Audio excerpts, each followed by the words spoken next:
approval to release the deposition material presented during this hearing.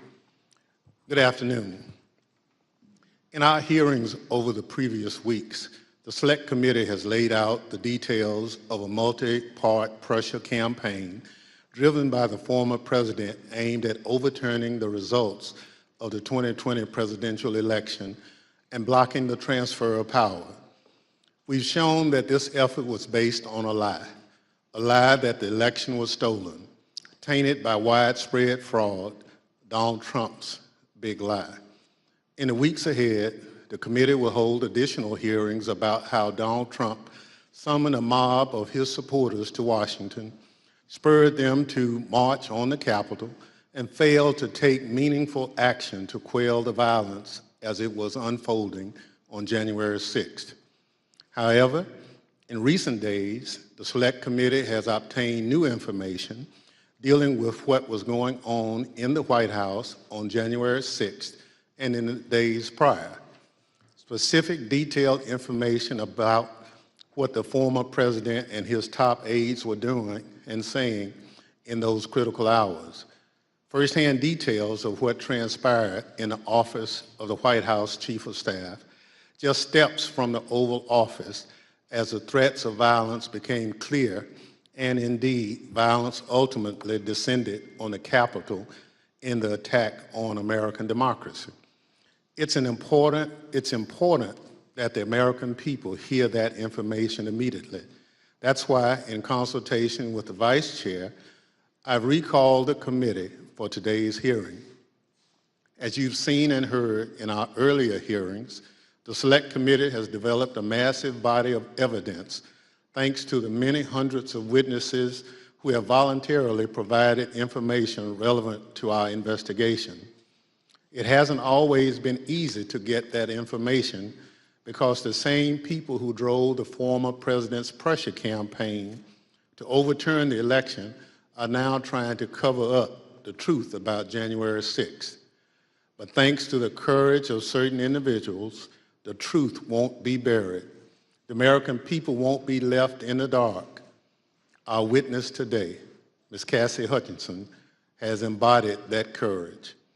I won't get into a lot of detail about Ms. Hutchinson's testimony will show. I'll allow her words to speak for themselves, and I hope everyone at home will listen very closely. First, I'll recognize our distinguished Vice Chair, Ms. Cheney of Wyoming, for any opening statements she'd care to offer. Thank you very much, Mr. Chairman.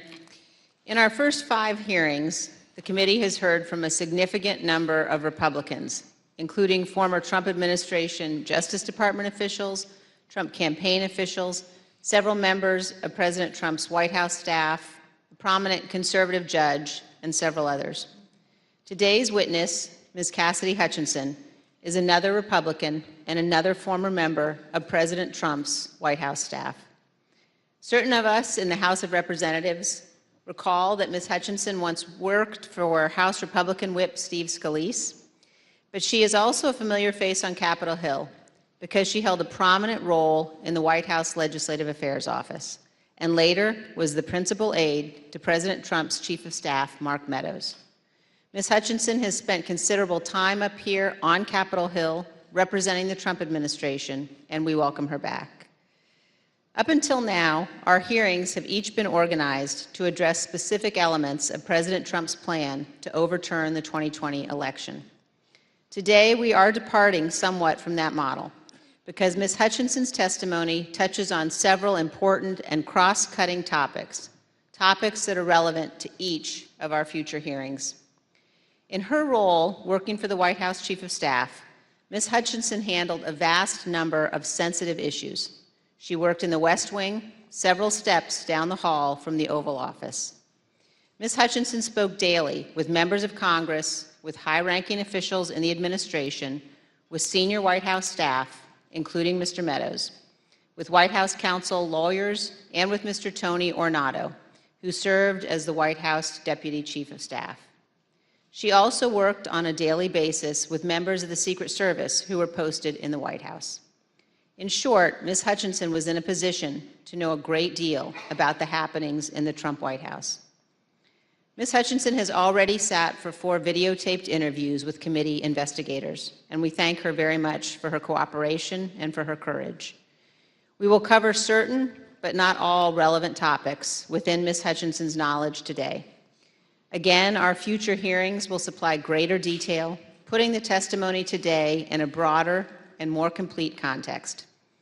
Today, you will hear Ms. Hutchinson relate certain firsthand observations of President Trump's conduct on January 6th.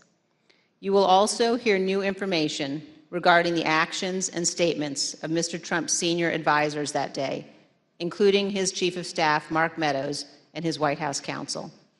And we will begin to examine evidence bearing on what President Trump and members of the White House staff knew about the prospect for violence on January 6th, even before that violence began.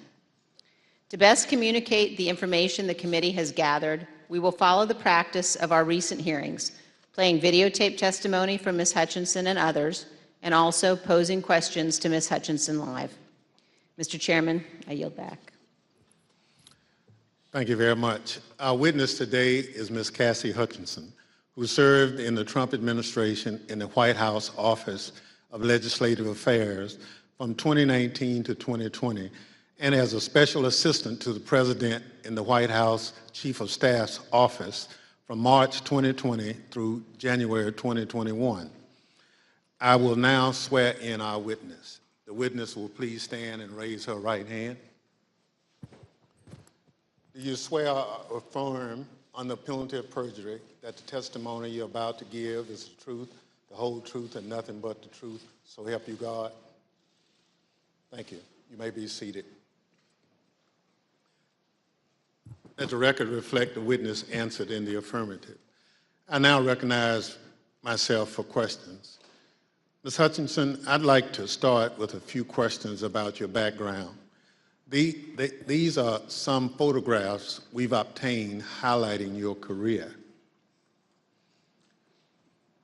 These show you with members of Congress, including Steve Scalise, as well as the White House with leader Kevin McCarthy and Jim Jordan. Others show you with the President and members of Congress aboard Air Force One. Before you worked in the White House, you worked on Capitol Hill for Representative Steve Scalise, the Republican whip, and Senator Ted Cruz. And then in 2019, you moved to the White House and served there until the end of the Trump administration in 2020.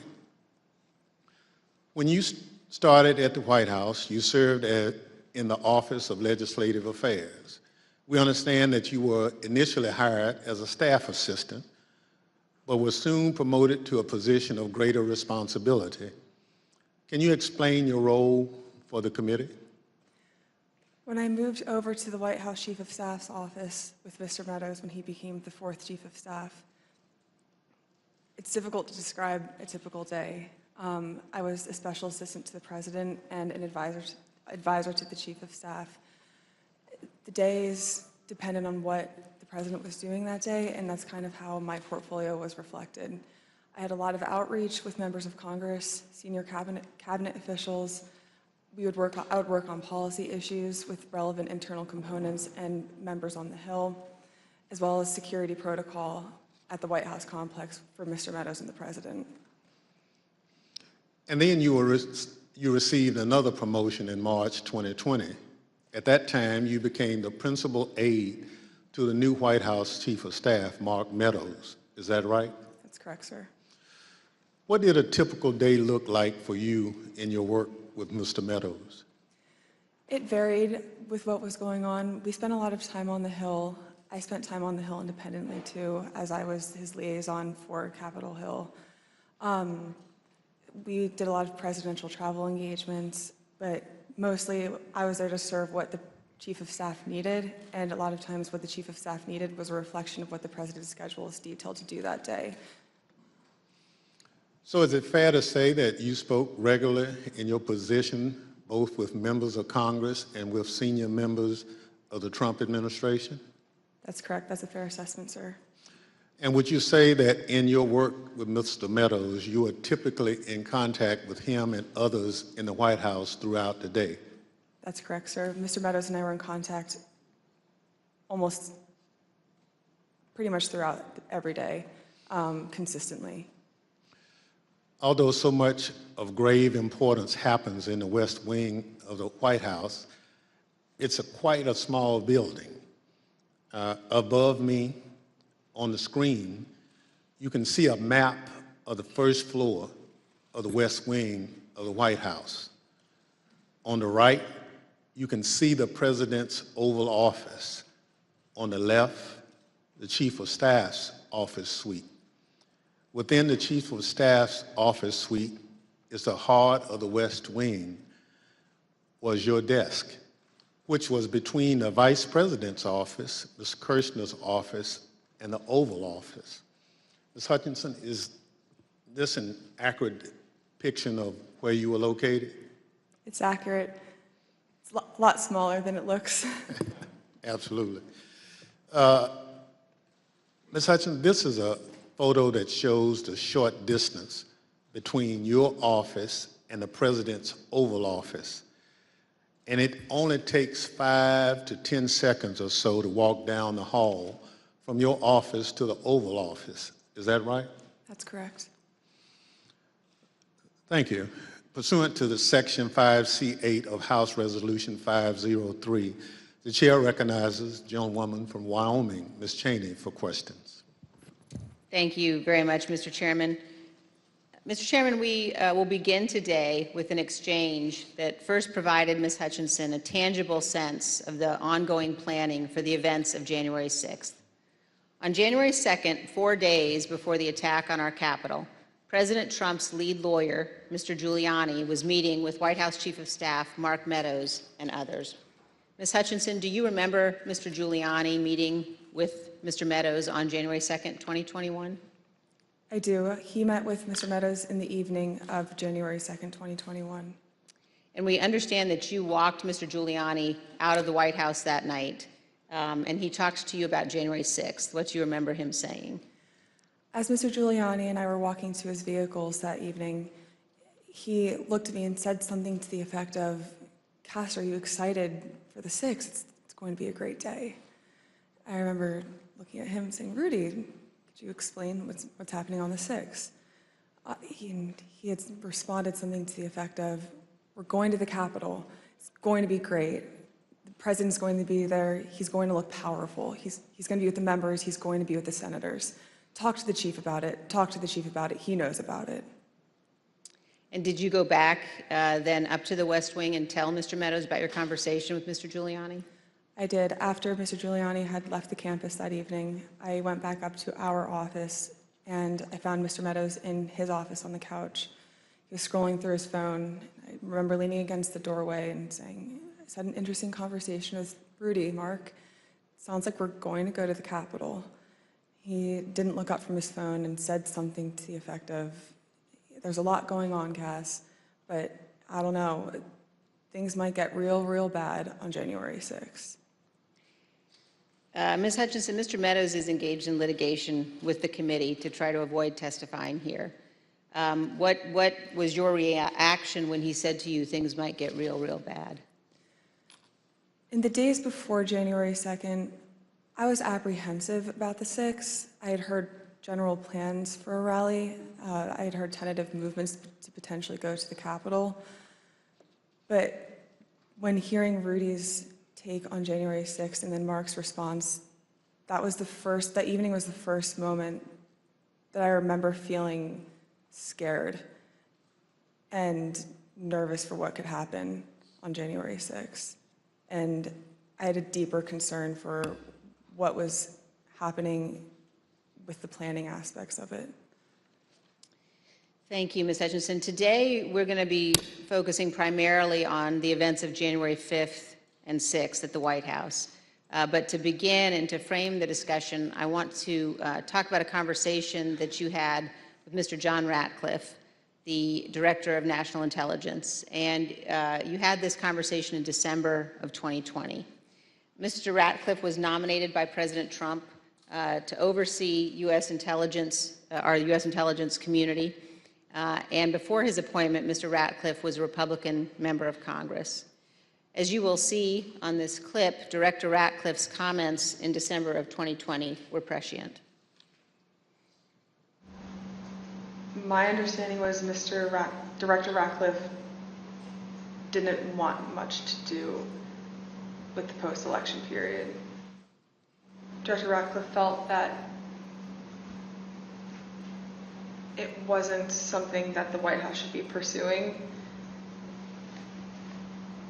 It felt it was dangerous for the president's legacy. He had expressed to me that he was concerned that it could spiral out of control and potentially be dangerous, either for our democracy or the way that things were going for the 6th. When you say it wasn't something the White House should be pursuing, what's the it?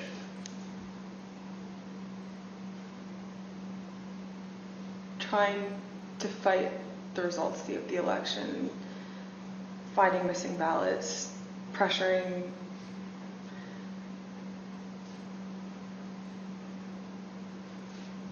filing lawsuits in certain states where there didn't seem to be significant evidence, and reaching out to state legislatures about that. So pretty much the way that the White House was handling the post-election period, he felt that there could be dangerous repercussions in terms of precedent set for elections, for our democracy, for the 6th. He was hoping that we would concede. So, Ms. Hutchinson, now we're going to turn to certain information that was available before January 4th and what the Trump administration and the president knew about the potential for violence before January 6th. On the screen, you will see an email received by Acting Deputy Attorney General Donahue on January 4th from the National Security Division of the Department of Justice. Mr. Donahue testified in our hearings last week. The email identifies apparent planning by those coming to Washington on January 6th to, quote, occupy federal buildings, and discussions of, quote, invading the Capitol building. Here's what Mr. Donahue said to us. And we knew that if you have tens of thousands of very upset people showing up in Washington, D.C., that there was potential for violence. The U.S. Secret Service was looking at similar information and watching the planned demonstrations. In fact, their intelligence division sent several emails to White House personnel like Deputy Chief of Staff Tony Ornato and the head of the President's Protective Detail, Robert Engel, including certain materials listing events like those on the screen. The White House continued to receive updates about planned demonstrations, including information regarding the Proud Boys organizing and planning to attend events on January 6th. Although Ms. Hutchinson has no detailed knowledge of any planning involving the Proud Boys for January 6th, she did note this. I recall hearing the word Oath Keeper and hearing the word Proud Boys closer to the planning of the January 6th rally when Mr. Giuliani would be around. On January 3rd, the Capitol Police issued a special event assessment. In that document, the Capitol Police noted that the Proud Boys and other groups planned to be in Washington, D.C. on January 6th and indicated that, quote, unlike previous post-election protests, the targets of the pro-Trump supporters are not necessarily the counter-protesters as they were previously, but rather Congress itself is the target on the 6th.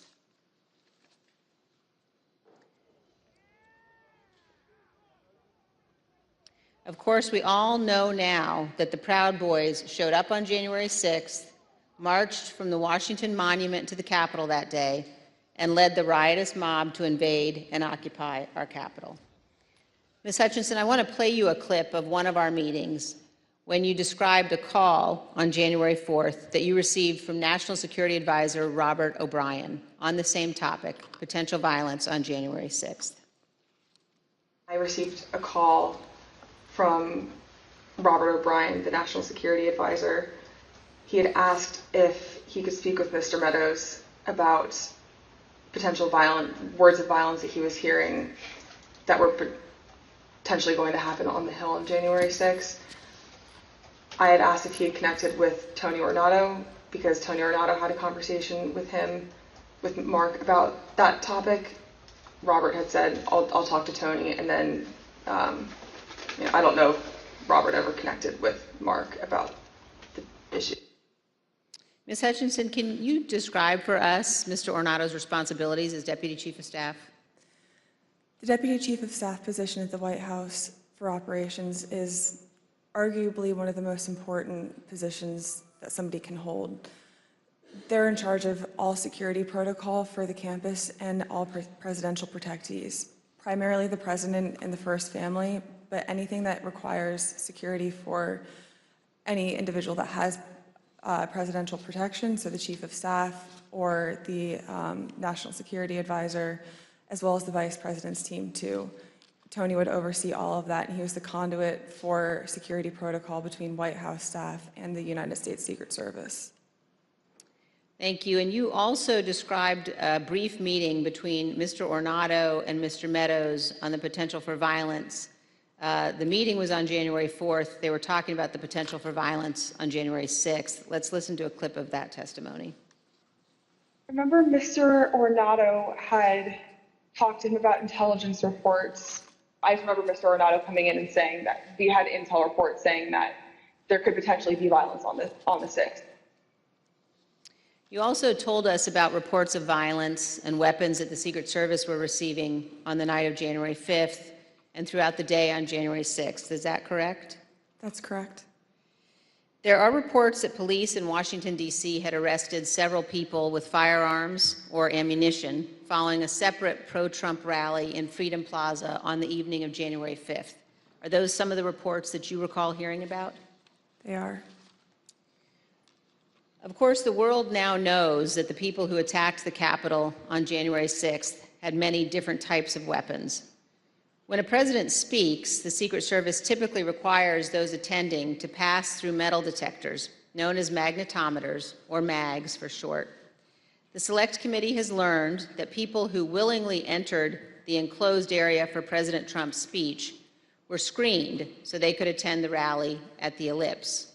They had weapons and other items that were confiscated: pepper spray, knives, brass knuckles, tasers, body armor, gas masks, batons, blunt weapons. And those were just from the people who chose to go through the security for the president's event on the Ellipse, not the several thousand members of the crowd who refused to go through the MAGs and watched from the lawn near the Washington Monument. The Select Committee has learned about reports from outside the magnetometers and has obtained police radio transmissions identifying individuals with firearms, including AR-15s, near the Ellipse on the morning of January 6th. Let's listen. There's an individual in a tree. He's going to be a white male, about 6 feet tall, thin build, brown cowboy boots. He's got blue jeans and a blue jean jacket, and underneath the blue jean jacket, the complainants both saw a stock of an AR-15. He's going to be with a group of individuals, about five to eight other individuals. Two of the individuals in that group at the base of the tree, near the porta potties, were wearing green fatigues, green olive drab style fatigues, about 5'8", 5'9", skinny white males, brown cowboy boots. They had Glock-style pistols in their waistband. 8736 with the message that subject, weapon on his right hip. After that, he's in the tree. Motor 1, make sure PPD knows they have an elevated threat in the tree south side of Constitution Avenue. Look for the Don't Tread on Me flag, American flag face mask, cowboy boots, weapon on the right side hip. I got 3 men walking down the street in fatigue while carrying AR-15, copy at 14th and Independence.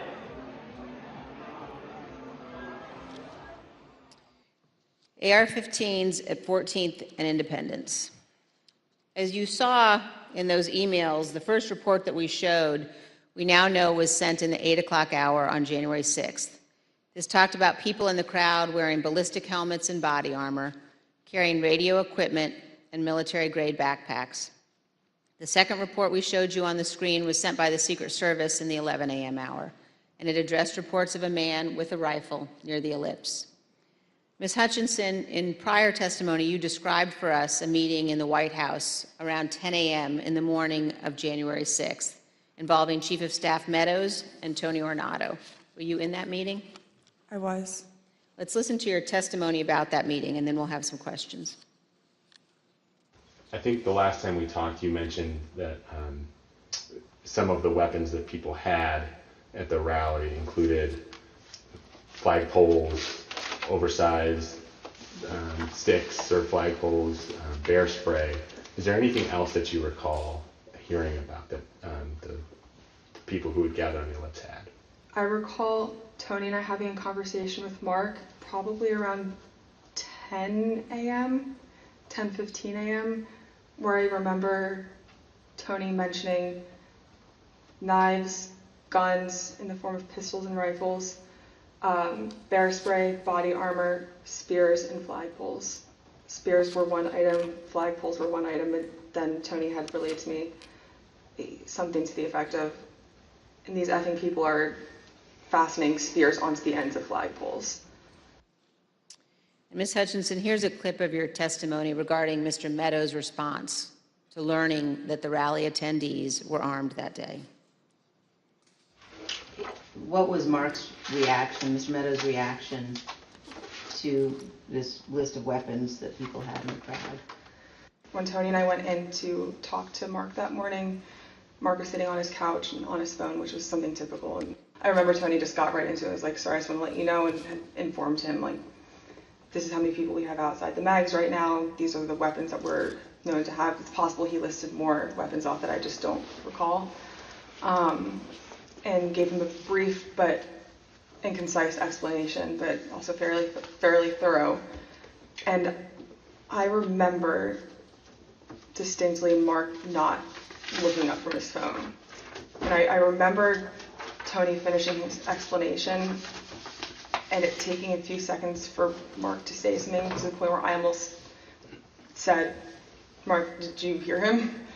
And then Mark chimed in and was like, all right, anything else? Still looking down at his phone.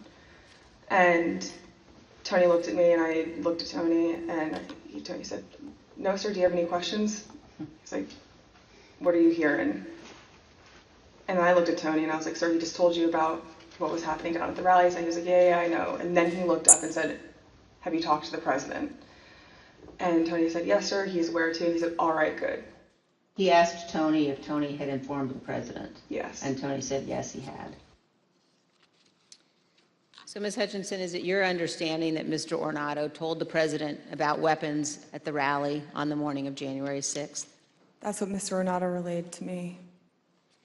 And here's how you characterize Mr. Meadows' general response when people raised concerns about what could happen on January 6th. So at the time, in the days leading up to the 6th, there were lots of public reports about how things might go bad on the 6th, and even the potential for violence. If I'm hearing you correctly, what stands out to you is that Mr. Meadows did not share those concerns, or at least did not act on those concerns? Did not act on those concerns would be accurate. But other people raised them to him? Like in this exchange, you mentioned that Mr. Ornato pulled him aside. That's correct. Ms. Hutchinson, we're going to show now an exchange of texts between you and Deputy Chief of Staff Ornato. And these text messages were exchanged while you were at the Ellipse. In one text, you write, but the crowd looks good from this vantage point as long as we get the shot. He was effing furious. And the text messages also stress that President Trump kept mentioning the OTR, an off-the-record movement. We're going to come back and ask you about that in a minute. But could you tell us, first of all, who it is in the text who was furious? The he in that text that I was referring to was the president. And why was he furious, Ms. Hutchinson? He was furious because he wanted the arena that we had on the Ellipse to be maxed out at capacity for all attendees. The advance team had relayed to him that the mags were free-flowing. Everybody who wanted to come in had already come in, but he still was angry about the extra space and wanted more people to come in. And did you go to the rally in the presidential motorcade? I was there, yes, in the motorcade. And were you backstage with the president and other members of his staff and family? I was. And you told us, Ms. Hutchinson, about particular comments that you heard while you were in the tent area. When we were in the offstage announce area tent behind the stage, he was very concerned about the shot, meaning the photograph that we would get, because the rally space wasn't full. One of the reasons, which I've previously stated, was because he wanted it to be full and for people to not feel excluded because they'd come far to watch him at the rally. And he felt the mags were at fault for not letting everybody in. But another leading reason, and likely the primary reason, is because he wanted it full and he was angry that we weren't letting people through the mags with weapons, what the Secret Service deems as weapons and our weapons. But when we were in the offstage announce tent, I was part of a conversation. I was in the vicinity of a conversation where I overheard the president say something to the effect of, you know, I don't effing care that they have weapons. They're not here to hurt me. Take the effing mags away. Let my people in. They can march to the Capitol from here. Let the people in. Take the effing mags away. Just to be clear, Ms. Hutchinson, is it your understanding that the president wanted to take the mags away and said that the armed individuals were not there to hurt him? That's a fair assessment. The issue wasn't with the amount of space available in the official rally area only, but instead that people did not want to have to go through the mags. Let's listen to a portion of what you told us about that. In this particular instance, it wasn't the capacity of our space, it was the mags and the people that didn't want to come through. And that's what Tony had been trying to relay to him that morning. You know, it's not the issues that we encountered on the campaign. We have enough space, or they don't want to come in right now. They have weapons that they don't want confiscated by the Secret Service, and they're fine on the mall. They can see you on the mall, and they want to march straight to the Capitol from the mall. The president apparently wanted all attendees inside the official rally space and repeatedly said, quote, "They're not here to hurt me." And just to be clear, so he was told again in that conversation, or was he told again in that conversation, that people couldn't come through the mags because they had weapons? Correct. And that people, and his response was to say they can march to the Capitol from the Ellipse. Something to the effect of, take the effing mags away. They're not here to hurt me.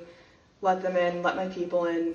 They can march to the Capitol after the rally's over. They can march from the Ellipse. Take the effing mags away. Then they can march to the Capitol. Ms. Hutchinson, what we saw when those clips were playing were photos provided by the National Archives showing the president in the offstage tent before his speech on the Ellipse. You were in some of those photos as well. And I just want to confirm that that is when you heard the president say the people with weapons weren't there to hurt him and that he wanted the Secret Service to remove the magnetometers. That's correct. In the photos that you displayed, we were standing towards the front of the tent with the TVs, really close to where he would walk out to go onto the stage. These conversations happened 2 to 3 minutes before he took the stage that morning. Let's reflect on that for a moment. President Trump was aware that a number of the individuals in the crowd had weapons and were wearing body armor. And here's what President Trump instructed the crowd to do. We're going to walk down, and I'll be there with you. We're going to walk down. We're going to walk down anyone you want, but I think right here we're going to walk down to the Capitol. And the crowd, as we know, did proceed to the Capitol. It soon became apparent to the Secret Service, including the Secret Service teams in the crowd, along with White House staff, that security at the Capitol would not be sufficient. I'd 2 or 3 phone conversations with Mr. Ornato when we were at the Ellipse, and then I had 4 men on Mr. Meadows' detail with me in between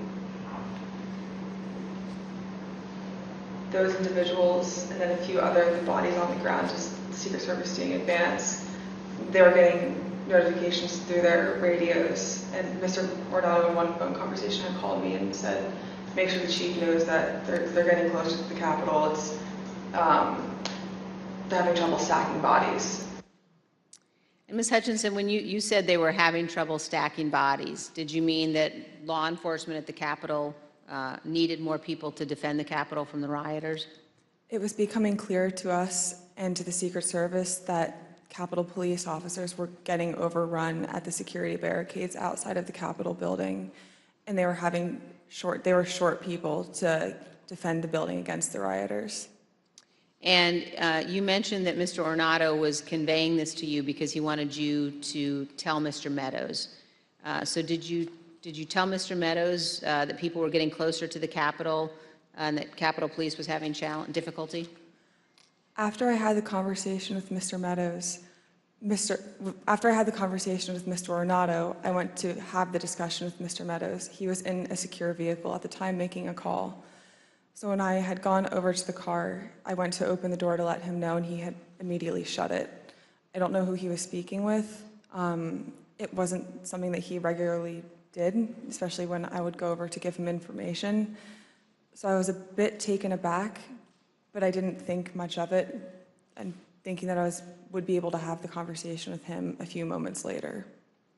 And were you able to have that conversation a few moments later? Probably about 20 to 25 minutes later. There was another period in between where he shut the door again, and then when he finally got out of the vehicle, we had the conversation. But at that point, there was a backlog of information that he should have been made aware of. And so you opened the door to the control car, and Mr. Meadows pulled it shut? That's correct. And he did that 2 times? That's correct.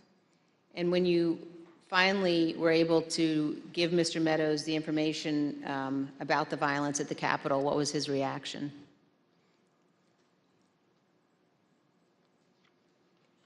He almost had a lack of reaction. I remember him saying, all right, something to the effect of, how much longer does the president have left in his speech? Again, much of this information about the potential for violence was known or learned before the onset of the violence, early enough for President Trump to take steps to prevent it. He could, for example, have urged the crowd at the Ellipse not to march to the Capitol. He could have condemned the violence immediately once it began, or he could have taken multiple other steps. But as we will see today and in later hearings, President Trump had something else in mind. One other question at this point, Ms. Hutchinson, were you aware of concerns that White House counsel Pat Cipollone or Eric Hirschman had about the language President Trump used in his Ellipse speech? There were many discussions the morning of the 6th about the rhetoric of the speech that day. In my conversations with Mr. Hirschman, he had relayed that we would be foolish to include language that had been included at the president's request, which had lines along to the effect of, fight for Trump, we're going to march to the Capitol, I'll be there with you, fight for me, fight for what we're doing, fight for the movement. Things about the vice president at the time, too. Both Mr. Hirschman and White House counsel's office were urging the speechwriters to not include that language for legal concerns and also for the optics of what it could portray the president wanting to do that day. And we just heard the president say that he would be with his supporters as they marched to the Capitol. Even though he did not end up going, he certainly wanted to. Some have questioned whether President Trump genuinely planned to come here to the Capitol on January 6th. In his book, Mark Meadows falsely wrote that after President Trump gave his speech on January 6th, he told Mr. Meadows that he was, quote, speaking metaphorically about the walk to the Capitol. As you will see, Donald Trump was not speaking metaphorically. As we heard earlier, Rudy Giuliani told Ms. Hutchinson that Mr. Trump plans to travel to the Capitol on January 6th. I want to pause for just a moment to ask you, Ms. Hutchinson, to explain some of the terminology you will hear today. We've heard you use two different terms to describe plans for the president's movement to the Capitol or anywhere else. One of those is a scheduled movement, and another one is OTR. Could you describe for us what each of those mean? A scheduled presidential movement is on his official schedule. It's notified to the press and to a wide range of staff that will be traveling with him. It's known to the public, known to the Secret Service, and they're able to coordinate the movement days in advance. An off-the-record movement is confined to the knowledge of a very, very small group of advisors and staff. Typically, a very small group of staff would travel with him, mostly that are just included in the national security package. You can pull an off-the-record movement together in less than an hour. It's a way to kind of circumvent having to release it to the press, if that's the goal of it, or to not have to have as many security parameters put in place ahead of time to make the movement happen. Thank you. And let's turn back now to the president's plans to travel to the Capitol on January 6th. We know that White House counsel Pat Cipollone was concerned about the legal implications of such a trip, and he agreed with the Secret Service that it shouldn't happen. Ms. Hutchinson, did you have any conversations with Pat Cipollone about his concerns about the president going to the Capitol on January 6th? On January 3rd, Mr. Cipollone had approached me, knowing that Mark had raised the prospect of going up to the Capitol on January 6th. Mr. Cipollone and I had a brief private conversation where he said to me, we need to make sure that this doesn't happen. This would be legally a terrible idea for us. We have serious legal concerns if we go up to the Capitol that day. And he then urged me to continue relaying that to Mr. Meadows, because it's my understanding that Mr. Cipollone thought that Mr. Meadows was indeed pushing this along with the president. And we understand, Ms. Hutchinson, that you also spoke to Mr. Cipollone on the morning of the 6th as you were about to go to the rally on the Ellipse. And Mr. Cipollone said something to you like, make sure the movement to the Capitol does not happen. Is that correct? That's correct. I saw Mr. Cipollone right before I walked out onto West Exec that morning, and Mr. Cipollone said something to the effect of, please make sure we don't go up to the Capitol, Cassidy. Keep in touch with me. We're going to get charged with every crime imaginable if we make that movement happen. And do you remember which crimes Mr. Cipollone was concerned with? In the days leading up to the 6th, we had conversations about potentially obstructing justice or defrauding the electoral count. Let's hear about some of those concerns that you mentioned earlier in one of your interviews with us. Having a private conversation with Pat late in the afternoon of the 3rd or the 4th, that Pat was concerned it would look like we were obstructing justice or obstructing the electoral college count. And I apologize for probably not being very firm with my legal terms here, but that it would look like we were obstructing what was happening on Capitol Hill. And he was also worried that it would look like we were inciting a riot or encouraging a riot to erupt on the Capitol, at the Capitol. In fact, in the days before January 6th and on January 6th itself, President Trump expressed to multiple White House aides that he wanted to go to the Capitol after his speech. Here's what various White House aides have told the committee about the president's desire to go to the Capitol. Did the president tell you this, that he wanted to speak at the Capitol? Correct, yes. During the meeting in the dining room, did the idea of the president proceeding or walking to the Capitol on the 6th after his speech come up? Walking to the Capitol? No. Driving to the Capitol? It came up. Okay, how did it come up and what was discussed? He brought it up. He said, I want to go down to the Capitol. What about him marching to the Capitol on the 6th? Yes. Tell us about that. So it's kind of a general thing. I mean, to get into the specifics of it, I was aware of a desire of the president to potentially march to the or accompany the rally attendees to the Capitol. When did you first hear about this idea of the president accompanying rally attendees to the Capitol on the 6th? Well, this was at the 6th. This was during the after he finished his remarks. When the president said that he would be going to the Capitol during his speech on the Ellipse, the Secret Service scrambled to find a way for him to go. We know this from witnesses and the Secret Service, also from messages among staff on the President's National Security Council. The NSC staff were monitoring the situation in real time, and you can see how the situation evolved in the following chat log that the committee has obtained.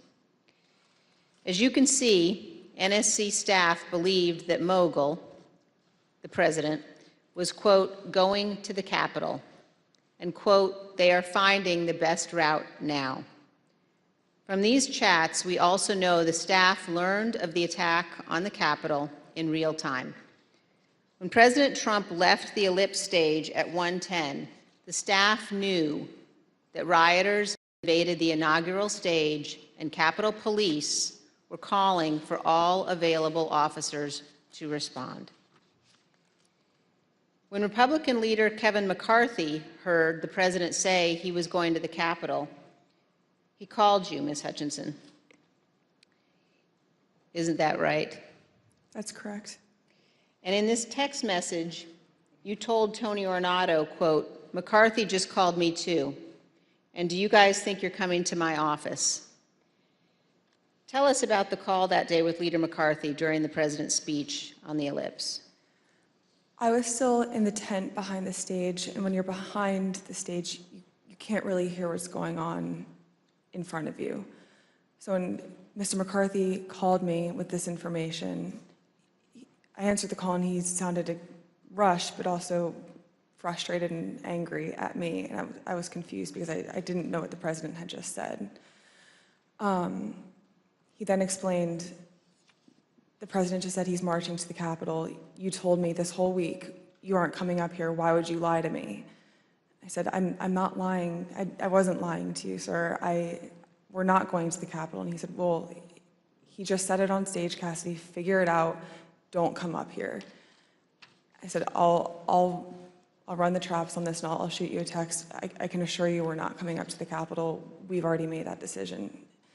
He pressed a little bit more, believing me, but I think frustrated that the president had said that. And we ended the phone conversation after that. I called Mr. Ornato to reconfirm that we weren't going to the Capitol, and which is also in our text messages. I sent Mr. McCarthy another text telling him the affirmative that we were not going up to the Capitol, and he didn't respond after that. And we understand, Ms. Hutchinson, that the plans for the president to come up to the Capitol had included discussions at some point about what the president would do when he came up to the Capitol on January 6th. Let's look at a clip of one of your interviews discussing that issue with the committee. When you were talking about a scheduled movement, did anyone say what the president wanted to do when he got here? No. Not that I can specifically remember. I remember hearing a few different ideas discussed between Mark and Scott Perry, Mark and Rudy Giuliani.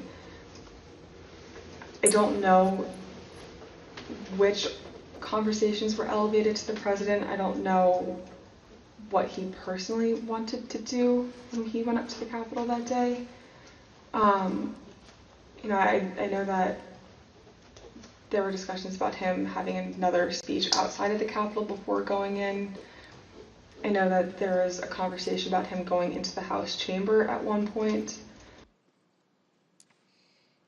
As we've all just heard, in the days leading up to January 6th, on the day of the speech, both before and during and after the rally speech, President Trump was pushing his staff to arrange for him to come up here to the Capitol during the electoral vote count. Let's turn now to what happened in the president's vehicle when the Secret Service told him he would not be going to the Capitol after his speech. First, here is the president's motorcade leaving the Ellipse after his speech on January 6th.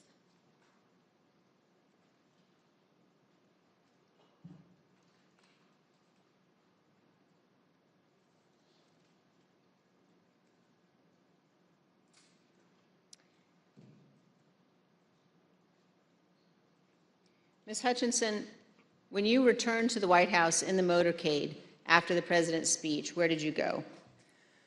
When I returned to the White House, I walked upstairs towards the Chief of Staff's office, and I noticed Mr. Ornato lingering outside of the office. Once we had made eye contact, he quickly waved me to go into his office, which was just across the hall from mine. When I went in, he shut the door, and I noticed Bobby Engel, who is the head of Mr. Trump's security detail, sitting in a chair, just looking somewhat discombobulated and a little lost.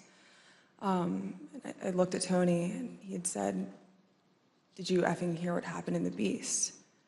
I said, "No, Tony, I just got back. What happened?" Tony proceeded to tell me that when the president got in the Beast, he was under the impression from Mr. Meadows that the off-the-record movement to the Capitol was still possible and likely to happen, but that Bobby had more information. So once the president had gotten into the vehicle with Bobby, he thought that they were going up to the Capitol, and when Bobby had relayed to him, "We're not, we don't have the assets to do it, it's not secure, we're going back to the West Wing," the president had a very angry response to that. Tony described him as being irate. The president said something to the effect of, "I'm the effing president, take me up to the Capitol now." To which Bobby responded, "Sir, we have to go back to the West Wing." The president reached up towards the front of the vehicle to grab at the steering wheel. Mr. Engel grabbed his arm, said, "Sir, you need to take your hand off the steering wheel. We're going back to the West Wing. We're not going to the Capitol." Mr. Trump then used his free hand to lunge towards Bobby Engel, and when Mr. Ornato had recounted this story to me, he had motioned towards his clavicles. And was Mr. Engel in the room as Mr. Ornato told you this story? He was. Did Mr. Engel correct or disagree with any part of the story from Mr. Ornato? Mr. Engel did not correct or disagree with any part of the story. Did Mr. Engel or Mr. Ornato ever after that tell you that what Mr. Ornato had just said was untrue? Neither Mr. Ornato nor Mr. Engel told me ever that it was untrue. And despite this altercation, this physical altercation, during the ride back to the White House, President Trump still demanded to go to the Capitol. Here's what Kayleigh McEnany, the White House press secretary at the time, wrote in her personal notes and told the committee about President Trump's desire to go to the Capitol after returning to the White House. When you wrote, POTUS wanted to walk to the Capitol, was that based solely on what the president said during his speech or anything that he or anybody else said afterwards? So to the best of my recollection, I believe when we got back to the White House, he said he wanted to physically walk with the marchers, and according to my notes, he then said he'd be fine with just riding the Beast. But to the best of my recollection, he wanted to be a part of the march in some fashion. Okay, and just for the record, the Beast refers to the presidential limousine? Yes. President Trump did not go to the Capitol that day. We understand that he blamed Mark Meadows for that. So prior to leaving the rally site, when he got off the stage and everybody was making the movement back to the motorcade, I had overheard Mr. Meadows say to him then, as I had prior to Mr. Trump taking the stage that morning, that he was still working on getting an off-the-record movement to the Capitol. So when Mr. Trump took the stage, he was under the impression via Mr. Meadows that it was still possible. So when he got off the stage, I had relayed to Mr. Meadows that I had another conversation with Tony. The movement was still not possible. Mr. Meadows said, okay. And then as they proceeded to go to the motorcade, and Mr. Meadows had reiterated, we're going to work on it, so I talked to Bobby. Bobby has more information. Mark got into his vehicle, to my understanding. Trump got into the Beast. And after we had all arrived back at the White House, later in the day, it had been relayed to me via Mark that the president wasn't happy, that Bobby didn't pull it off for him, and that Mark didn't work hard enough to get the movement on the books. The physical altercation that Ms. Hutchinson described in the presidential vehicle was not the first time that the president had become very angry about issues relating to the election. On December 1, 2020, Attorney General Barr said in an interview that the Department of Justice had not found evidence of widespread election fraud sufficient to change the outcome of the election. Ms. Hutchinson, how did the president react to hearing that news? Around the time that I understand the AP article went live, I remember hearing noise coming from down the hallway, so I poked my head out of the office, and I saw the valet walking towards our office. He had said, get the chief down to the dining room, the president wants him. So Mark went down to the dining room and came back to the office a few minutes later. After Mark had returned, I left the office and went down to the dining room, and I noticed that the door was propped open and the valet was inside the dining room changing the tablecloth off of the dining room table. He motioned for me to come in and then pointed towards the front of the room near the fireplace mantle and the TV, where I first noticed there was ketchup dripping down the wall and there's a shattered porcelain plate on the floor. The valet had articulated that the president was extremely angry at the Attorney General's AP interview and had thrown his lunch against the wall,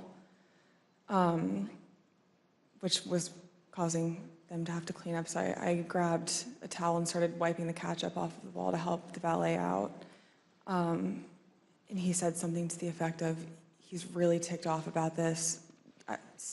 I would stay clear of him for right now. He's really, really ticked off about this right now. And Ms. Hutchinson, was this the only instance that you are aware of where the president threw dishes? It's not. And are there other instances in the dining room that you recall where he expressed his anger?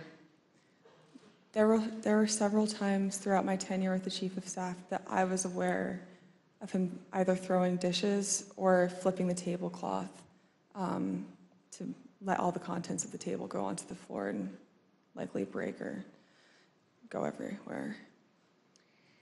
And Ms. Hutchinson, Attorney General Barr described to the committee the president's angry reaction when he finally met with President Trump.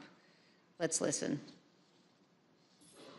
And I said, look, I know that you're dissatisfied with me, and I'm glad to offer my resignation. And he pounded the table very hard. Everyone sort of jumped, and he said, accept it. Mr. Chairman, I reserve. Gentlewoman reserves. The chair requests those in the hearing room to remain seated until the Capitol Police have escorted our witness from the room. Pursuant to the order of the committee of today, the chair declares the committee in recess for a period of approximately 10 minutes.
Committee will be in order. Chair recognizes the gentlewoman from Wyoming, Vice Chair Cheney. Thank you, Mr. Chairman. Before we turn to what Ms. Hutchinson saw and heard in the White House during the violent attack on the Capitol on January 6th, let's discuss certain communications White House Chief of Staff Mark Meadows had on January 5th. President Trump's associate, Roger Stone, attended rallies during the afternoon and the evening of January 5th in Washington, D.C. On January 5th and 6th, Mr. Stone was photographed with multiple members of the Oath Keepers who were allegedly serving as his security detail. As we now know, multiple members of that organization have been charged with or pled guilty to crimes associated with January 6th. Mr. Stone has invoked his Fifth Amendment privilege against self-incrimination before this committee. General Michael Flynn has also taken the fifth before this committee. Mr. Stone previously had been convicted of other federal crimes unrelated to January 6th. General Flynn had pleaded guilty to a felony charge also predating and unrelated to January 6th. President Trump pardoned General Flynn just weeks after the presidential election. And in July of 2020, he commuted the sentence Roger Stone was to serve. The night before January 6th, President Trump instructed his Chief of Staff, Mark Meadows, to contact both Roger Stone and Michael Flynn regarding what would play out the next day. Ms. Hutchinson, is it your understanding that President Trump asked Mark Meadows to speak with Roger Stone and General Flynn on January 5th? That's correct. That is my understanding. And Ms. Hutchinson, is it your understanding that Mr. Meadows called Mr. Stone on the 5th? I'm under the impression that Mr. Meadows did complete both a call to Mr. Stone and General Flynn the evening of the 5th. And do you know what they talked about that evening, Ms. Hutchinson? I'm not sure. Is it your understanding that Mr. Giuliani, Mr. Eastman, and others had set up what has been called, quote, a war room at the Willard Hotel on the night of the 5th? I was aware of that the night of the 5th. And do you know if Mr. Meadows ever intended to go to the Willard Hotel on the night of the 5th? Mr. Meadows had a conversation with me where he wanted me to work with Secret Service on a movement from the White House to the Willard Hotel so he could attend the meeting or meetings with Mr. Giuliani and his associates in the war room. And what was your view as to whether or not Mr. Meadows should go to the Willard that night? I had made it clear to Mr. Meadows that I didn't believe it was a smart idea for him to go to the Willard Hotel that night. I wasn't sure everything that was going on at the Willard Hotel, although I knew enough about what Mr. Giuliani and his associates were pushing during this period. I didn't think that it was something appropriate for the White House Chief of Staff to attend or to consider involvement in. I made that clear to Mr. Meadows.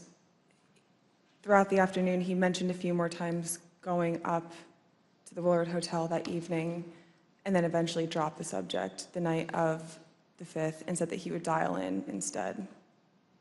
So General Flynn has appeared before this committee, and when he appeared before our committee, he took the 5th. Let's briefly view a clip of General Mike Flynn taking the Fifth Amendment. General Flynn, do you believe the violence on January 6th was justified? Do we have? Yes.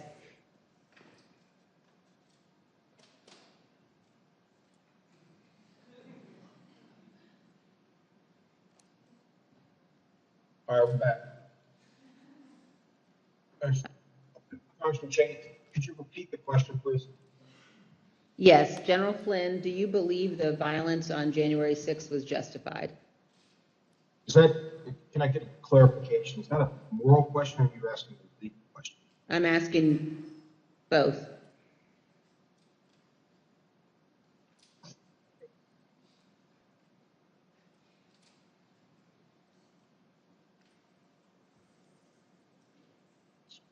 I said the fifth. Do you believe the violence on January 6th was justified morally? Take the fifth. Do you believe the violence on January 6th was justified legally? Fifth. General Flynn, do you believe in the peaceful transition of power in the United States of America? The fifth.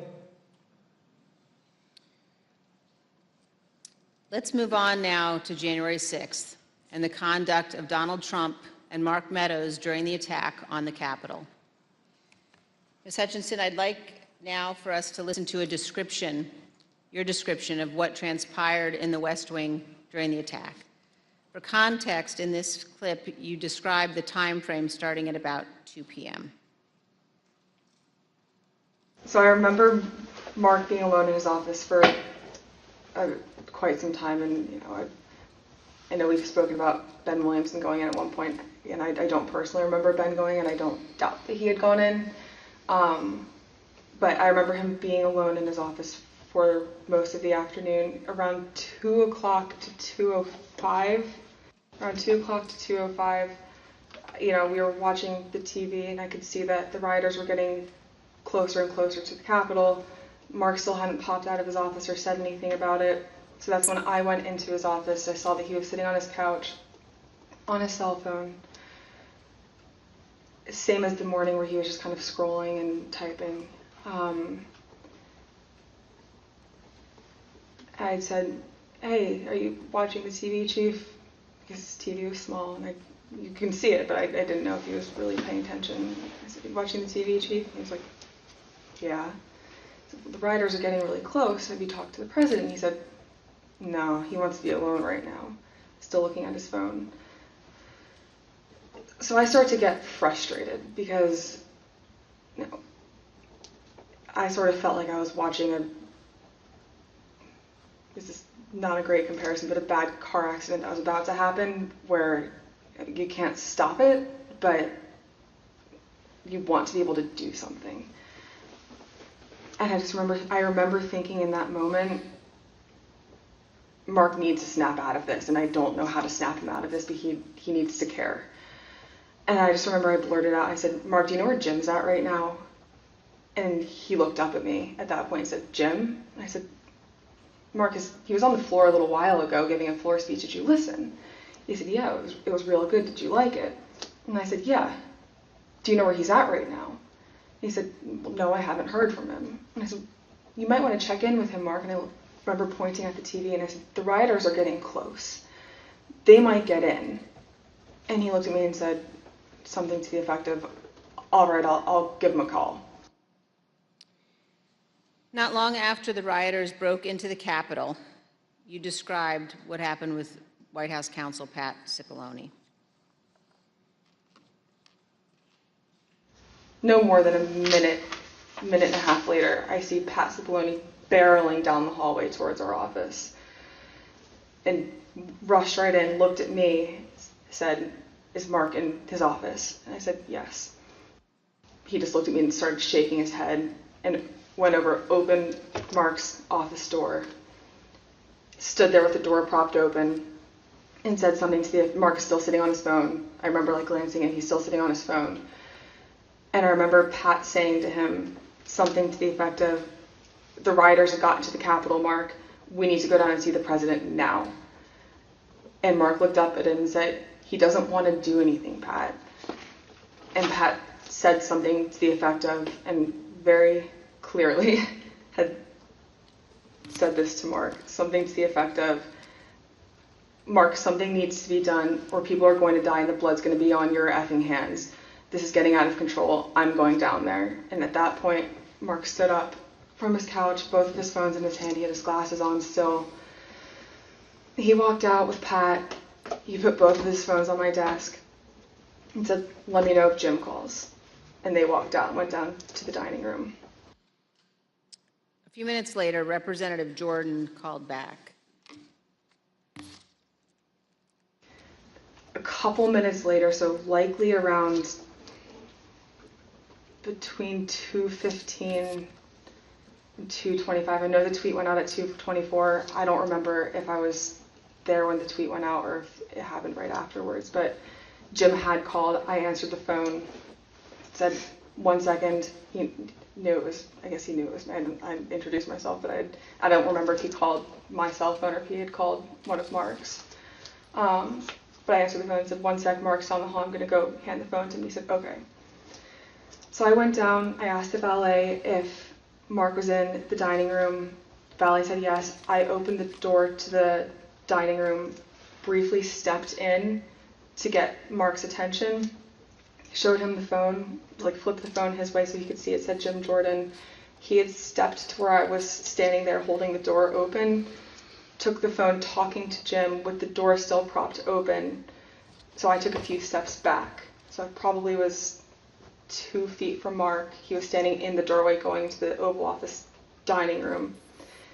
They had a brief conversation, and in the crossfires, I heard briefly like what they were talking about, but in the background, I had heard conversations in the Oval dining room at that point talking about the Hang Mike Pence chants.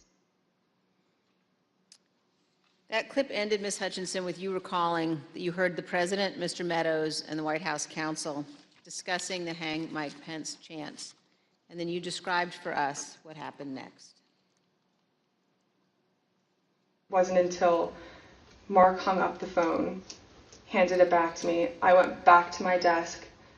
A couple minutes later, him and Pat came back, possibly Eric Hirschman too. I'm pretty sure Eric Hirschman was there. But I'm confident it was Pat that was there. I remember Pat saying something to the effect of, Mark, we need to do something more. They're literally calling for the vice president to be effing hung. And Mark had responded something to the effect of, you heard him, Pat. He thinks Mike deserves it. He doesn't think they're doing anything wrong. To which Pat said something, this is effing crazy. We need to be doing something more. Briefly stepped into Mark's office. And when Mark had said something to the effect of, he doesn't think they're doing anything wrong, knowing what I had heard briefly in the dining room, coupled with Pat discussing the Hang Mike Pence chants in the lobby of our office, and then Mark's response, I understood there to be the rioters in the Capitol that were chanting for the vice president to be hung. Let me pause here on this point. As rioters chanted Hang Mike Pence, the President of the United States, Donald Trump, said that, quote, Mike deserves it, and that those rioters were not doing anything wrong. This is a sentiment that he has expressed at other times as well. In an interview with ABC News correspondent Jonathan Karl, President Trump was asked about the supporters chanting Hang Mike Pence last year. Instead of condemning them, the former president defended them. Because it's common sense, John. It's common sense that you're supposed to protect. How can you, if you know a vote is fraudulent, right? Yeah. How can you pass on a fraudulent vote to Congress? President Trump's view that the rioters were not doing anything wrong and that, quote, Mike deserved it, helps us to understand why the president did not ask the rioters to leave the Capitol for multiple hours. In fact, he put this tweet out at 2:24 p.m. Ms. Hutchinson, do you recall seeing this tweet in which the president said the vice president did not have the courage to do what needed to be done? I do. And Ms. Hutchinson, what was your reaction when you saw this tweet? As a staffer that worked to always represent the administration to the best of my ability and to showcase the good things that he had done for the country, I remember feeling frustrated, disappointed, and really, it felt personal. I was really sad.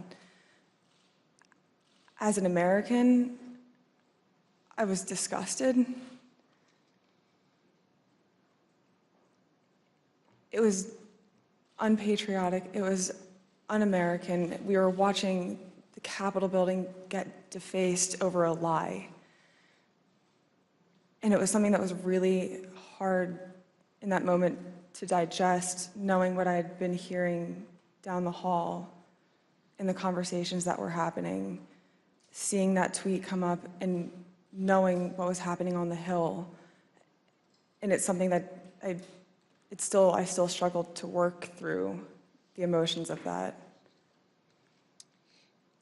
Ms. Hutchinson, we have also spoken to multiple other White House staff about their reaction to Donald Trump's 224 tweet, condemning Mike Pence for not having the courage to refuse to count electoral votes, an act that would have been illegal. Matthew Pottinger, a former Marine intelligence officer who served in the White House for 4 years, including as Deputy National Security Advisor, was in the vicinity of the Oval Office at various points throughout the day. When he saw that tweet, he immediately decided to resign his position. Let's watch him describe his reaction to the president's tweet. One of my staff brought me a printout of a tweet by the president. And the tweet said something to the effect that Mike Pence, the vice president, didn't have the courage to do what should have been done. I read that tweet and made a decision at that moment to resign. That's where I knew that I was leaving that day, once I read that tweet. Ultimately, members of the White House staff, Sarah Matthews, cabinet members Secretary Chao and Secretary DeVos resigned as well. Here is Secretary DeVos's resignation letter. As you can see, in resigning on January 6th, Secretary DeVos said to the president, quote, "There's no mistaking the impact your rhetoric had on the situation, and it is the inflection point for me." Let's also look at Secretary Chao's resignation statement. When Secretary Chao resigned, she spoke of the January 6th attack, and she said, quote, "As I am sure is the case with many of you, this has deeply troubled me in a way I simply cannot set aside." Ms. Hutchinson, in our prior interviews, we've asked you about what the president's advisors were urging him to do during the attack.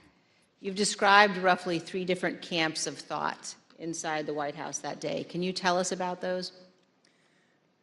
There was a group of individuals that were strongly urging him to take immediate and swift action.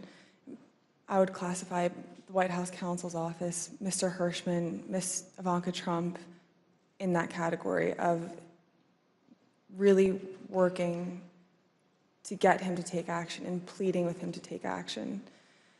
There was a more neutral group where advisors were trying to toe the line, knowing that Mr. Trump didn't necessarily want to take immediate action and condemn the riots, but knowing something needed to be done. And then there was the last group, which was deflect and blame. Let's blame Antifa. These aren't our people. It's my understanding that Mr. Meadows was in the deflect and blame category, but he did end up taking a more neutral route, knowing that there were several advisors in the president's circle urging him to take more action, which I think was reflected in the rhetoric released later that day in the videos. You told us that the White House counsel's office was in the camp encouraging the president to tell the rioters to stop the attack and to leave the Capitol. Let's listen.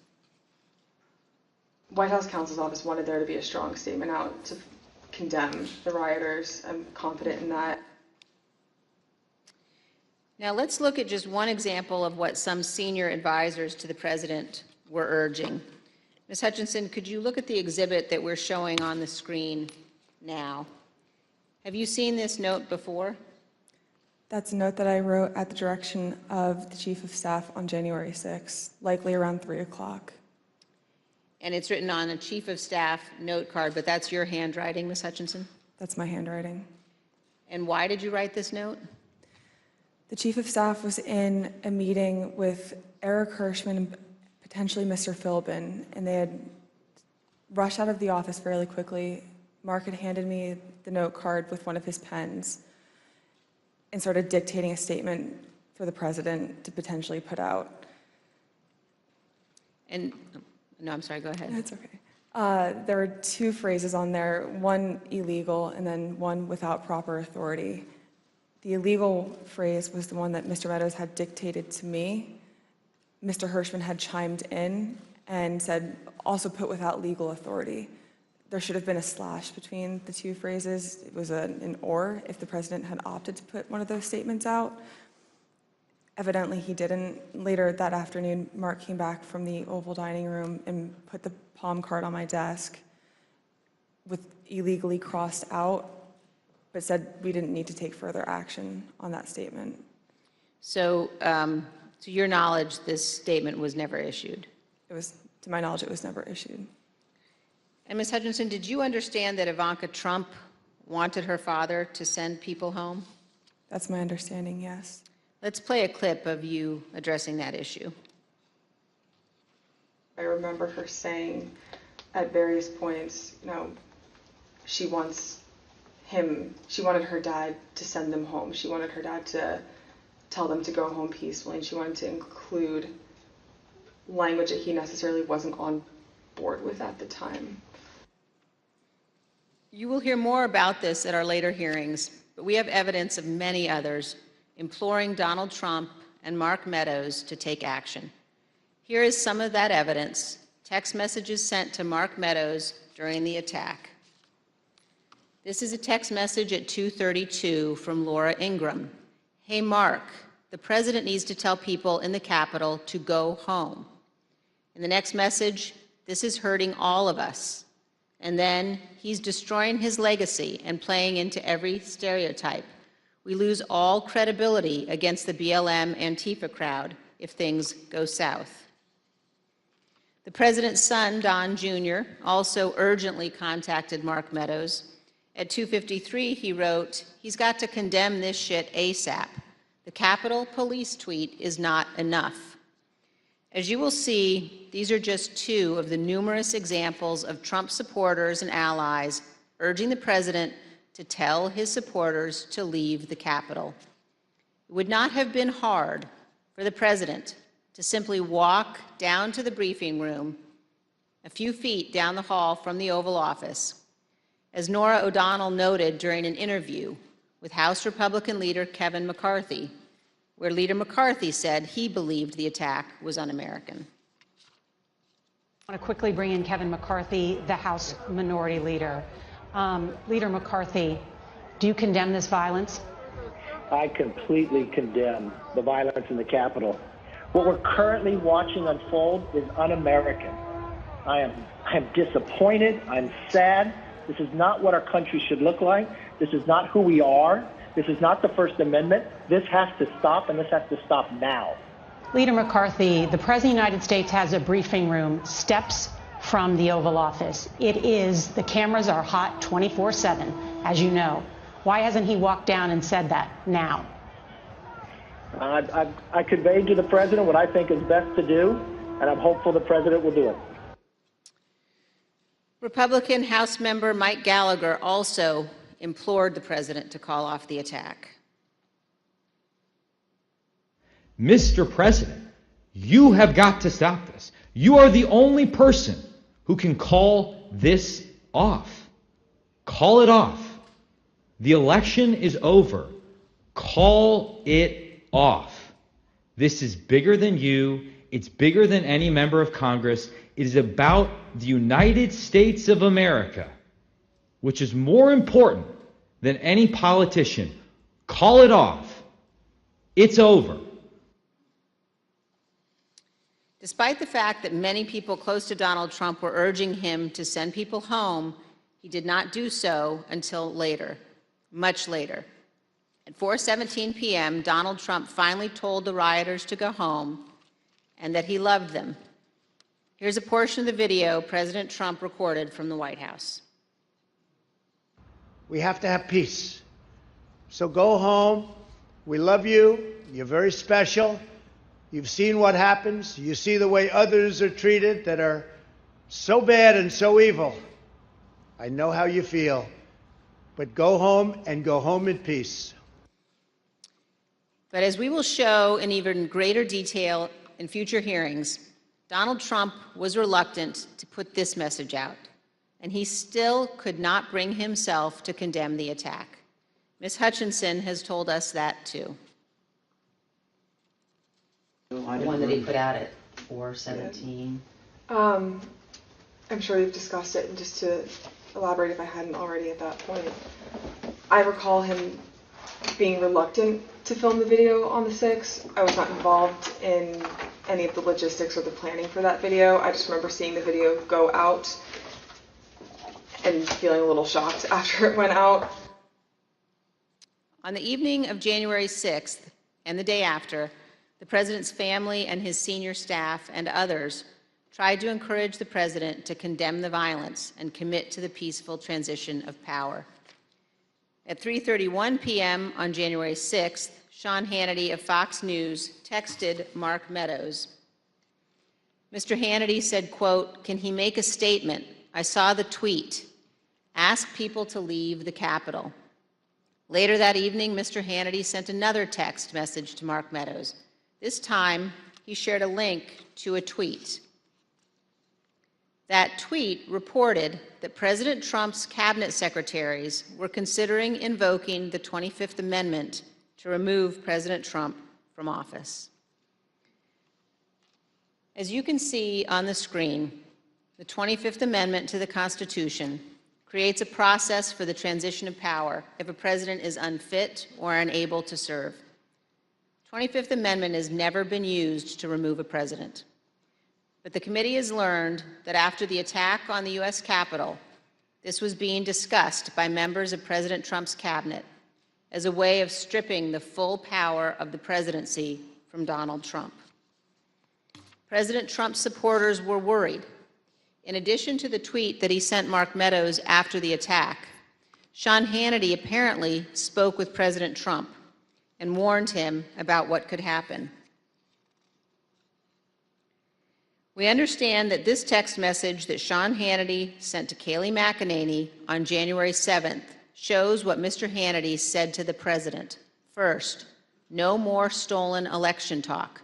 Second, impeachment and 25th Amendment are real. Many people will quit. Ms. Hutchinson, you told us that you were hearing about discussions related to the 25th Amendment. Here's part of what you said. Mr. Pompeo reached out to have the conversation with Mr. Meadows in case he hadn't heard the discussions amongst cabinet secretaries. And from what I understand, it was more of a, this is what I'm hearing. I want you to be aware of it, but I also think it's worth putting on your radar because you are the chief of staff. You're technically the boss of all the cabinet secretaries. And, you know, if conversations progress, you should be ready to take action on this. Like, I'm concerned for you and your positioning with this. Yeah. Reach out to me if you have any questions or like I can be helpful with you at all. Inside the White House, the president's advisors, including members of his family, wanted him to deliver a speech to the country. Deputy White House counsel Pat Philbin prepared the first draft of what would be the president's remarks on national healing, delivered via pre-taped video on January 7th. When he arrived at the White House on the 7th, Mr. Philbin believed that more needed to be said, so he sat down and started writing. He shared the draft with Pat Cipollone, who also believed the president needed to say more. Mr. Cipollone agreed with the content, as did Eric Hirschman, who reviewed the draft. The committee has learned that the president did not agree with the substance as drafted and resisted giving a speech at all. Ms. Hutchinson, do you recall discussions about the president's speech on January 7th? I do. Let's listen, Ms. Hutchinson, to what you told us about that and about the process of crafting those remarks. I learned from a conversation with Mark and overhearing between him and White House counsel and Eric Hirschman as well that Trump didn't necessarily think he needed to do anything more on the 7th than what he had already done on the 6th. When he was convinced to put out a video on the 7th, I understand that he had a lot of opinions about what the context of that announcement were to entail. I had original drafts of the speech where there were several lines that didn't make it in there about prosecuting the rioters or calling them violent. He didn't want that in there. He wanted to put in there that he wanted to potentially pardon them. And this is just with the increased emphasis of his mindset at the time, which was he didn't think that they did anything wrong. The people who did something wrong that day, or the person who did something wrong that day, was Mike Pence by not standing with him. But the president's advisors urged him to give the speech. Who convinced him to do the video on the 7th? I'm not sure who convinced him or if it was a group of people that convinced him. Who was in the group that you're aware of? That I'm aware of: Mark, Ivanka, Jared Kushner, Eric Hirschman, Pat Zabloni, Pat Philbin. Those are the people that I'm aware of. Do you know why that group of people thought it was necessary for him to release a statement? I believe Kayleigh McEnany as well. From what I understood at the time, and from what the reports were coming in, there's a large concern of the 25th Amendment potentially being invoked, and there were concerns about what would happen in the Senate if the 25th was invoked. So the primary reason that I had heard, other than, we did not do enough on the 6th, we need to get a stronger message out there and condemn this, otherwise this will be your legacy. The secondary reason to that was, think about what might happen in the final 15 days of your presidency if we don't do this. There's already talks about invoking the 25th Amendment. You need this as cover. The president ultimately delivered the remarks. Unlike many of his other speeches, he did not ad-lib much. He recited them without significant alteration, except one. Even then, on January 7th, 2021, the day after the attack on the U.S. Capitol, the president still could not bring himself to say, quote, "But this election is now over." One other point about the speech, Ms. Hutchinson. Did you hear that Mr. Trump at one point wanted to add language about pardoning those who took part in the January 6th riot? I did hear that, and I understand that Mr. Meadows was encouraging that language as well. Thank you, and here's what you told us previously about that. You said he was instructed not to include it. Who was instructing him not to include language about the pardon in that January 7th? I understood from White House counsel's office coming into our office that morning that they didn't think that it was a good idea to include that in the speech. That being Pat Cipollone? That's correct. And Eric Hirschman. Ms. Hutchinson, did Rudy Giuliani ever suggest that he was interested in receiving a presidential pardon related to January 6th?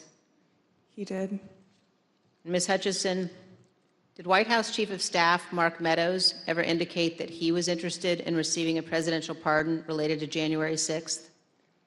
Mr. Meadows did seek that pardon. Yes, ma'am. Thank you, Ms. Hutchinson. Mr. Chairman, I yield back. I want to thank our witness for joining us today. The members of the Select Committee may have additional questions for today's witness, and we ask that you respond expeditiously in writing to those questions. Without objections, members will be permitted 10 business days to submit statements for the record, including opening remarks and additional questions for the witness. Without objection, the chair recognizes the vice chair for a closing statement. Thank you very much, Mr. Chairman. I want to begin by thanking Ms. Hutchinson for her testimony today. We are all in her debt. Our nation is preserved by those who abide by their oaths to our Constitution. Our nation is preserved by those who know the fundamental difference between right and wrong. And I want all Americans to know that what Ms. Hutchinson has done today is not easy. The easy course is to hide from the spotlight, to refuse to come forward, to attempt to downplay or deny what happened. That brings me to a different topic. While our committee has seen many witnesses, including many Republicans, testify fully and forthrightly, this has not been true of every witness. And we have received evidence of one particular practice that raises significant concern. Our committee commonly asks witnesses connected to Mr. Trump's administration or campaign whether they've been contacted by any of their former colleagues or anyone else who attempted to influence or impact their testimony. Without identifying any of the individuals involved, let me show you a couple of samples of answers we received to this question. First, here's how one witness described phone calls from people interested in that witness's testimony. Quote, "What they said to me is as long as I continue to be a team player, they know I'm on the right team. I'm doing the right thing. I'm protecting who I need to protect. You know I'll continue to stay in good graces in Trump world. And they have reminded me a couple of times that Trump does read transcripts, and just keep that in mind as I proceed through my interviews with the committee." Here's another sample in a different context. This is a call received by one of our witnesses. Quote, "A person let me know you have your deposition tomorrow. He wants me to let you know he's thinking about you. He knows you're loyal and you're going to do the right thing when you go in for your deposition." I think most Americans know that attempting to influence witnesses to testify untruthfully presents very serious concerns. We will be discussing these issues as a committee, carefully considering our next steps. Mr. Chairman, thank you. I yield back. Gentlewoman yields back. Ms. Hutchinson, thank you. Thank you for doing your patriotic duty and helping the American people get a complete understanding of January 6th and its causes. Thank you for your courage in testifying here today. You have the gratitude of this committee and your country. I know it wasn't easy to sit here today and answer these questions, but after hearing your testimony in all its candor and detail, I want to speak directly to the handful of witnesses who have been outliers in our investigation, the small number who have defied us outright, those whose memories have failed them again and again on the most important details, and to those who fear Donald Trump and his enablers. Because of this courageous woman and others like her, your attempt to hide the truth from the American people will fail. And to that group of witnesses, if you've heard this testimony today and suddenly you remember things you couldn't previously recall, or there are some details you'd like to clarify, or you discovered some courage you had hidden away somewhere, our doors remain open. The Select Committee will reconvene in the weeks ahead as we continue to lay out our findings to the American people. The chair requests those in the hearing room to remain seated until the Capitol Police have escorted the witness and members from the room. Without objection, the committee stands adjourned.